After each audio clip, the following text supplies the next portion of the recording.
we're going to go to the Orphic fragments. Here's that guy I've been blathering about for so long, Otto Kern. Thank you, Otto Kern. There's your name. So here we go. Otto Kern's Orphic fragments.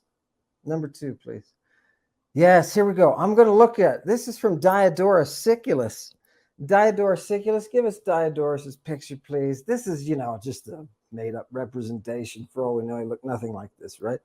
But here we have his work, right? He's writing histories, first century. He's writing in Greek. Wonderful stuff. He's trying to go back to the roots of the people that were migrating around. Remember, we talked about these migrations, these Bronze Age migrations. Tonight, we're going to go one step back to the prehistory, to the autochthonous people, the people called the Pelasgians. And you're going to be surprised to find out that the things that you got from certain places, you didn't. This is before Christianity. This is before Judaism.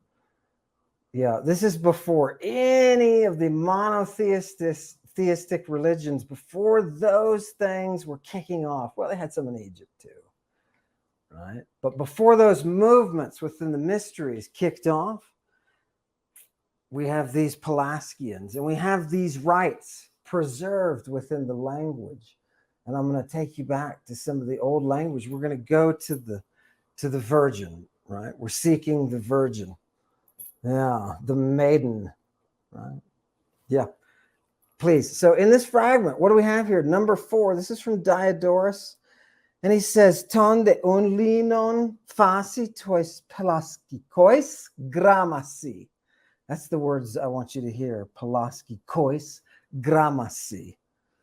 Yeah, they say that Linus composed a work on the deeds of Dionysus, and that he did it in the Pelasgian letters. In the Pelasgian letters. Yeah, and he left it behind in his little memoirs. Yeah, nice. Also Orpheus and Pronapides. Yeah, Pronapiden ton Homeron didaskalon. Yeah, Pronapides, the teacher of Homer. Oh, nice. So here's Orpheus, and here they're using the Pelasgian letters. And you say, wait a minute, Pelasgian, what? Remember, I've been asking you to solve the question of the dragon's tongue, right? And people are working on it. Nice job, guys. Yeah. Anya, love it. Fish, love it. You're working on those things. And tonight we're going to have some little clues. Tonight, we're not working with the Orphic letters. We're working with the Pelasgian letters. And the Pelasgian letters come before everything. For everything. We're talking pre-Egyptian culture. We're talking pre-Indo-European. We're talking about the basis of the language, the human language spread out through the Mediterranean, and from which we're deriving this rite and this history. Yeah, let's go to the next one, please. I want to start here. Now, Linus, they say, composed an account in the Pelasgic letters of the deeds of the first Dionysus and of the other mythical legends, and left them among his memoirs. And in the same manner, use was made of these Pelasgic letters by Orpheus and Pronapides, who was a teacher of Homer, great, and a gifted writer of songs. Right? Notice, I just want you to see, he mentions Laomedon. It talks about going to Nyssa, where the ancient natives of the city relate that Dionysus was reared there. Yeah, and that there's this thing called a Phrygian poem. Yeah, okay, next text, please. This is the expression, yeah, in the Pelasgian letters. Good, I want you to look at that, Pelasgian. Who are these people? Go down.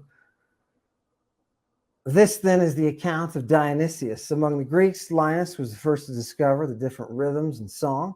And when Cadmus brought from Phoenicia the letters, as they're called, Linus was again the first to transfer them into the Greek language, to give a name to each character and to fix its shape. Now, the letters as a group are called Phoenician because they were brought to the Greeks from the Phoenicians, but as single letters, the Pelasgians were the first to make use of the transferred characters. So they were called Pelasgic. Okay, you see what I'm saying? So this is an old, not this guy. Get him off there. We'll bring him back in a second. This is that's a Limnian stele. Anyway, this Pelasgian language that predates, there's questions. Who are these Pelasgians and what are they doing there? These autochthonous people spread throughout from Asia Minor into Greece. And we have a Limnian stele, and it has on it the characters that they were debating about. This is Limnian. We're going to call it Limnian. But long story short, it turns out it's Pelasgian. And logically, it looks a lot like Etruscan. Yeah, it looks like the Pelasgians and the Etruscans are the same people. Those of you who are learning Dragon Tongue, the Orphic letters can use this to help you decipher them. Okay, and let me just pull that up again. By the way, this is in Boustrophodon, right? So for those of you who are saying, wow, tell me, does it go right, left, right? Yes, the answer is yes, it goes both. Right? It's like a snake more than a cow walking around, but okay, whatever. They didn't call it Ophistrophodon. Yeah, it's a word for snake. Okay, next slide, please. How did the Phoenician letters appear on the Greek mainland? The palace of Cadmus, if Cadmus is an historical figure, has been discovered in Thebes and may be roughly dated around 14 to 1200 BC, and letters were found in it, but they were not of Semitic origin. Take it down. That's in the American Journal of Philology, right? Now we're getting philologists. I'm going to quote a few philologists here tonight because this is the stuff that turns them on. This is all you do with it. You're trying to figure out where does languages come from. Now, Linus, they say, composed an account in Pelasgic letters of the deeds of Dionysus and the other mythical legends, and left them among his memoirs in the same manner. Whoops, we've had this. Please go on. Please go on. Yes. Here we go. I want you to see here further in there is a cave. Let's just go to the cave. We're walking around. I'm sorry, that was a little herky-jerky, but we're walking around with the Pelasgians and their religion, and we're going to their religious sites, and we're going to look at their gods. All the that sound is a Pelasgian sound. Isn't that nice? You see it in things like Corinth. So there are Pelasgian roots all over the place in the Greek world. And they talk about it. The Pelasgians are all over the sources. You can go look them up, right? And you'll find them in the historians. You'll find them in the playwrights. Sophocles. We have some great information from Sophocles. Believe it or not, yeah, isn't that cool? Anyway, it looks like they were considered to be the ancestors, right? They're considered to be the Greek. Sometimes they're described as Greek. Yeah, and they're ending up in a lot of old Greek religion coming out. We're going to look at one that shocks you tonight from the Septuagint. Believe it or not, it's buried in the Septuagint. Isn't that cool? All right, bring up that next one. Here we go. Further in, there is a cave, circular in shape, of marvelous size and beauty. Just get the cult context going in your head. For above and all about it rises a crag of immense height, formed of rocks of different colors. For the rocks lie in bands and send forth a bright gleam, some like that purple which comes from the sea. For the entrance grow marvelous trees, some fruit-bearing, others evergreen, and all of them fashioned by nature for no other end than to delight the eye. Take it off and to open it. Yeah, to open it. coming from the side was the expression. Yes, yes. Okay, next. Same slide, good. Now to this cave, the account runs, Ammon came and brought the child. Who's that child? That is Dionysus. You mean Dionysus is a child of Ammon? Yes, he is. And gave him into the care of Nyssa, one of the daughters of Aristeus. And he appointed Aristeus to be the guardian of the child. He being a man who excelled in understanding and in self-control and in all learning.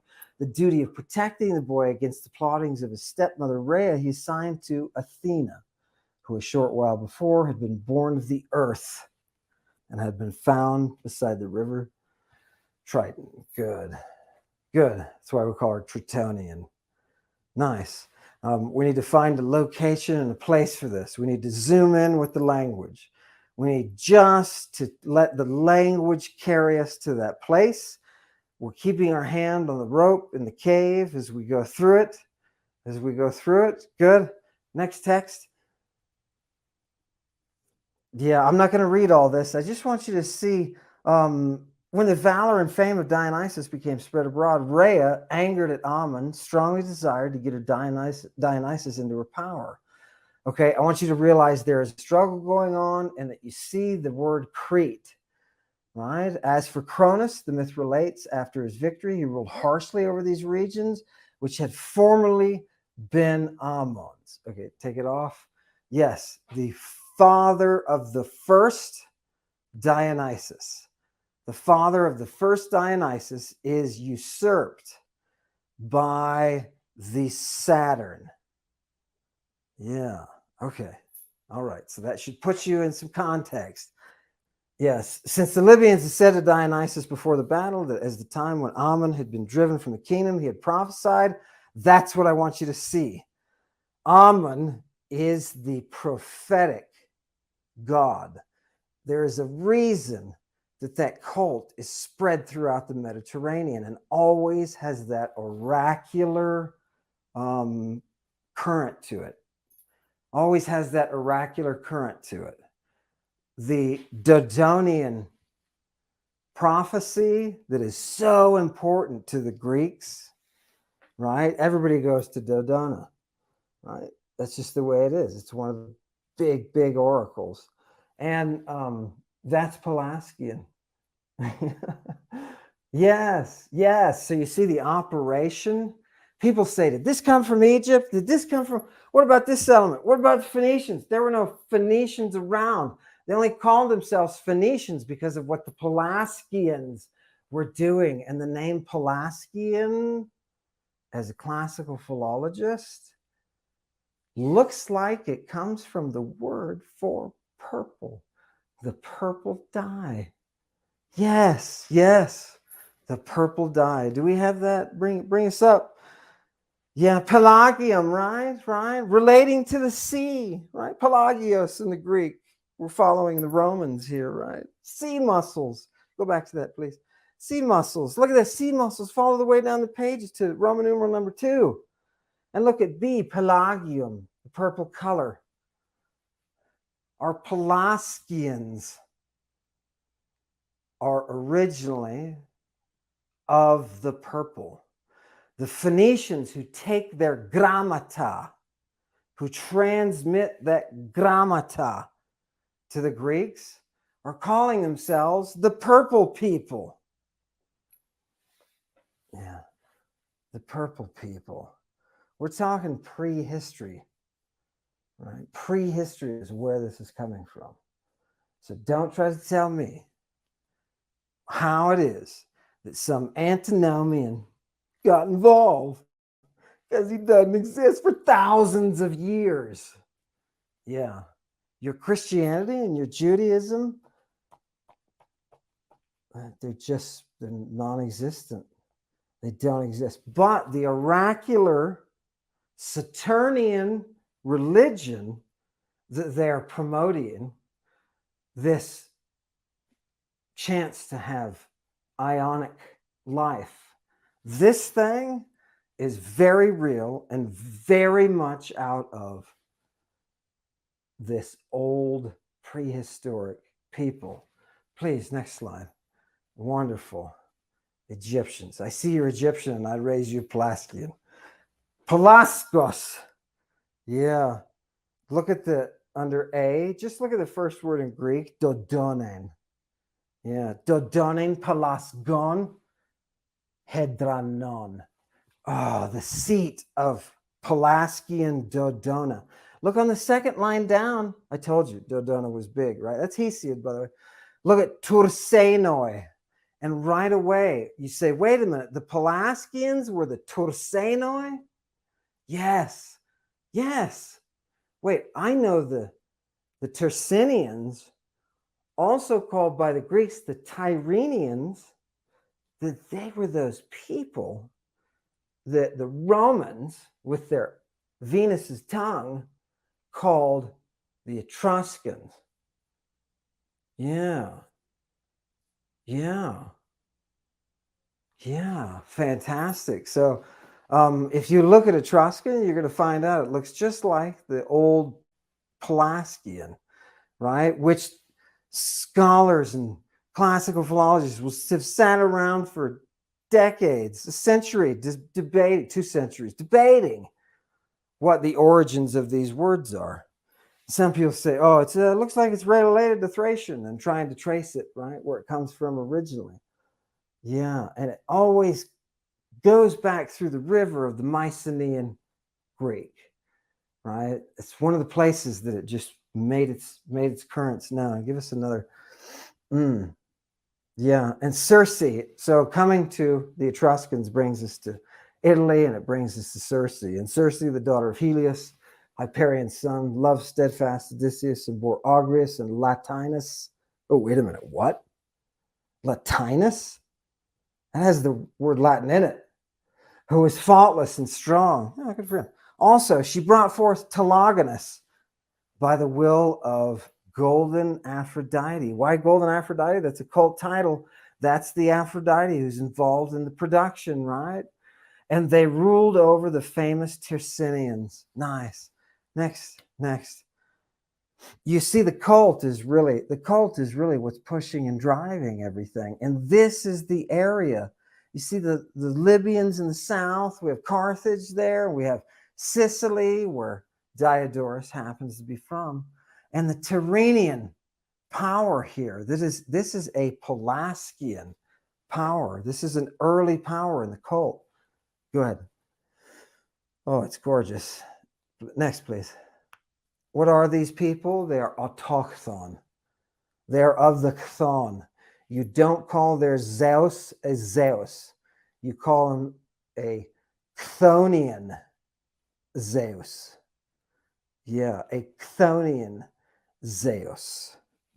Yeah, nice. That guess what? Yeah, guess what? It's so beautiful. The language, it's just like amber. It just traps that precious bit of the past and just kind of keeps it preserved for all time. Can never take this stuff away. Next, please. Yeah, Pelasgian and Aryan Medea. So let's just look. Next slide. The first Dionysus was the son of Ammon. Yeah. And look at this little tidbit, right? Some Georgian scholars, including these Georgian scholars, connect the Pelasgians with the Ibero-Caucasian peoples of the prehistoric Caucasus, known to the Greeks as Colchians. Right? We're going right back to the garden. We're going right back to Edom, where those 4 rivers meet. And you're saying, wait a minute, I'm doing this, but I'm doing it in a way that comes through the late Bronze Age, but I know that this is actually 3,000 years previously. Yeah, 3,000 to 5,000. Oh my goodness, yes, that's where we are. We're seeing the focus come through that Medwa. Yeah, please. To blow it, right? To bring the end of our search to its culmination, right? Here we are in the cave, and we've been looking for that source, for that origin. You thought that Adam was a Hebrew name. It is not. It is not. Neither is Eve. And you say, how can you say that? How can you say that? It's contrary to the last 2,000 years of hoo-ha. Yes, it is. But it's a fact. Let me show you. Chewy, hit him with a chart. This is going to blow your mind. Look at this. Look at the linear B. We have the Latin. Oh, that's nice. And then we have Greek. Isn't this gorgeous? Who is this guy? Who is the Adamwe? Right. Who is the Adamewes? Who is that? Adam. So when the Sibylline oracles stand up and they tell you that Adam is Greek, and it was based upon a religious practice, each of the characters in his name represent the action of quartering. If you know Adam, you can quarter. Right? It's north, south, east, and west. And it goes back through the Bronze Age, it's captured in the Mycenaean linear B, which is where these people are. It's why Ammon is in Crete. Yeah, that's why Ammon is in Crete. Gorgeous. Gorgeous, gorgeous, gorgeous. Nothing is the way that you thought. Welcome to Ammon's cave. Nothing is the way you thought. I'm offering you some of the most beautiful distilled reality that you can possibly make. And it drips from the ceiling of this cave of the Pelasgians, the place where that virgin becomes the oracle. That's why we're stealing everybody. Yeah. Pirates, man. Pirates get dragged into this, right? Oh my God, it's gorgeous. Absolutely gorgeous. So, as we're trying to look at Dragon Tongue, we're trying to see how to decipher it. We need to get serious about its roots, and we need to see the connection between the Orphic letters, the Pelasgian letters, and the performance of the mystery. Dionysus is the son of Bacchus, is the son of Ammon, right? Bacchus is the son of Ammon. Yeah. Yeah. That oracle was a Bacchic establishment. Kurene is not a native Greek word. Yeah. It turns out it's Pelasgian. So where do we go with the origins of Christianity, which started with a man getting arrested in a public park with a naked boy at 4 a.m. with stuff on his face, screaming about being thirsty, and no, I'm not a child trafficker. How do we get to that point? Is through this pathway. Through this pathway. And how are we going to find this place again where this is our history, right? There's nobody here that doesn't share this history. This is human history. Yeah. And we need to find it. We need to find it.